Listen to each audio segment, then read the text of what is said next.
welcome to the video. Today, I'm going to be stepping in as your personal objective financial coach. Look, if your weekly grocery bill suddenly feels like you're funding an expedition to Mars, you are absolutely in the right place. We're going to uncover exactly why your usual shopping trips, where you're buying the exact same household basics as always, suddenly cost so much more. But more importantly, we're going to pop the hood on the structural machine you're dealing with and figure out how you, as the busy head of your household, can confidently take back control of your family budget. And we're going to do it completely guilt-free. Here is our agenda for today. First, we'll look at the checkout line mystery. Second, tariffs as a hidden tax. Third, the global supply chain. Fourth, how companies quietly react. And finally, your 5-step action plan. All right, let's jump straight into Section 1, the checkout line mystery, why your daily basics suddenly cost more. Okay, let's just address the frustrating everyday reality of watching your receipt absolutely skyrocket. If you manage a family budget, you've probably stared at your bank app recently and asked yourself, where did the money actually go? Maybe your household income even went up a bit recently, but your breathing room, well, it just didn't. Recent data actually shows that the average family is spending hundreds of dollars more a month just to buy the exact same goods they did 2 years ago. If you've been super disciplined, you've cut those streaming subscriptions, you're cooking meals at home, you're avoiding frivolous splurges, but you still end the month sitting at your kitchen table completely baffled, I want to assure you right now, you are not imagining things. The numbers genuinely stop making sense. Feeling this financial pinch is absolutely not a personal failure on your part. I love this idea right here. That question is not weakness. That question is data. Asking yourself where the money went is actually your first step to real clarity. Your financial squeeze right now, it's a symptom of a much larger structural machine at work. And you simply cannot fix what you keep misdiagnosing. A stern lecture is not going to fix a macroeconomic cash flow problem. And color-coding a spreadsheet isn't going to suddenly lower the cost of international shipping. So this means we just need a completely new set of tools to fix the issue, rather than beating ourselves up and trying to just budget harder. Let's move on to Section 2, Tariffs, the hidden tax. We'll explore how border fees quietly hit the retail shelf. So we're going to diagnose our very first major hidden issue by looking at distant trade policies. We've got to talk about tariffs. A tariff is essentially a tax wearing a really good disguise. Now, while a tariff might sound like abstract, high-level political noise that doesn't actually affect your daily life, it acts as a fee that sneaks directly into the prices of your everyday goods. Say there's a new tariff on imported aluminum or lumber. Suddenly, the retailer pays more to get that material across the border, and boom, that shelf price instantly rises. It hits your furniture, your tires, household appliances, and laptops long before they ever cross the threshold into your living room. To put this into perspective, look at a standard $900 washing machine. When a store gets hit with a 10% import cost, you are definitely not going to see a line item on your receipt that explicitly says, tariff tax, $90. No way. Instead, retailers quietly buffer that cost. They might shrink their usual seasonal discounts, maybe they downgrade the included warranty, or, and this is a big one, they suddenly start charging you for delivery that used to be totally free. The cost is passed entirely to you, it just doesn't look like it at first glance.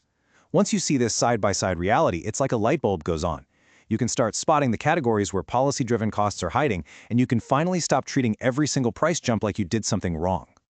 That brings us to Section 3, the global supply chain. Why replacing parts costs a premium right now? Okay, we also need to look at the physical journey of the things you buy, because inflation and import fees don't just happen once, right? They compound heavily as everyday items cross multiple international borders. This compounding effect is exactly why a simple, everyday issue, like getting a used car repaired, feels disproportionately expensive right now. Think about it. A car assembled in North America relies on parts from all over the map. The raw materials are mined in one place, the electronics are assembled abroad, and the final putting together happens closer to home.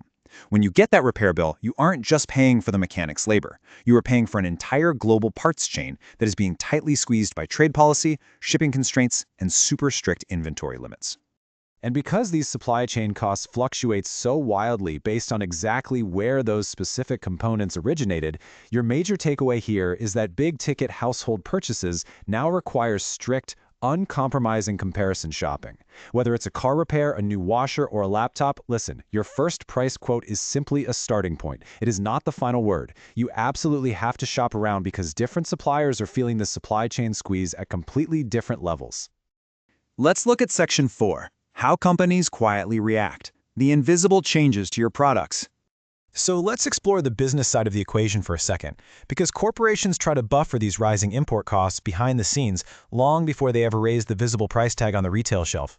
Companies don't just hike prices on day one. They usually change their behavior in waves. First, they might pre-buy tons of inventory to delay the pain. Then, they might switch to slightly cheaper raw suppliers. Or, and we've all seen this, they secretly reduce the overall product quality. Economists call this shrinkflation or skimpflation. It's literally exactly like a restaurant quietly shrinking your portion of fries for a month to save money, before they finally just give up and change the printed price of the burger on the menu. This is why prices seem to jump in sudden, unexpected waves rather than a slow, predictable climb. And finally, Section 5, your 5-step action plan, taking objective control of your finances. The absolutely crucial point here is that while you cannot control global trade policy or what happens at a shipping port halfway across the world, you do have absolute leverage over your next 30 receipts. We are going to stop reacting to money stress, and we're going to start making moves. But before we get to the actual steps, consider the math behind selective pressure. Saving just $18 a week by actively switching 2 recurring household buys and properly timing just 1 major purchase compounds remarkably. That simple, unglamorous effort turns into nearly $1,000 a year in solid protection for your household budget. The savings aren't flashy, sure, but they are incredibly powerful when you let them compound over 12 months. All right, here is your exact 5-step action plan to buffer your family's budget against these hidden fees. Step 1. Open your last 3 months of card statements and literally mark the import-heavy items, things like electronics, home goods, or auto parts. Step 2. Build a 5% budget buffer into next month's household budget before the month even begins, just to absorb those invisible supply chain waves we talked about. Step 3. For any purchase over $300, force yourself to get 3 different prices and wait 48 hours, unless it's a true emergency. Step 4.